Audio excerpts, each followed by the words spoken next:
Сәлем достар, креветки в кляре дайындаймыз. Видеоны соңына дейін қараңыздар.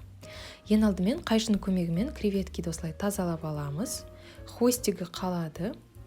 Одан кейін видеода көрсетілгендей пышақтың көмегімен осылай надрез жасаймыз.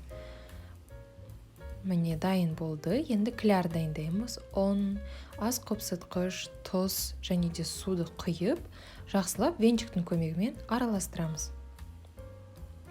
Одан кейін майымызды табаға құйып қыздырып аламыз да, креветкиді осылай клярға матырып, қызып тұрған майға қуырып аламыз. Екінші жағын аударып, тағы да қуырып аламыз. Қанша дайындалу керектігін, қанша грамм қажет екендігін видеоның астына описанияға жазып қоямын. Мінекей достар, біздің креветки в кляре дайын болды. Өте оңай және дәмді рецепт.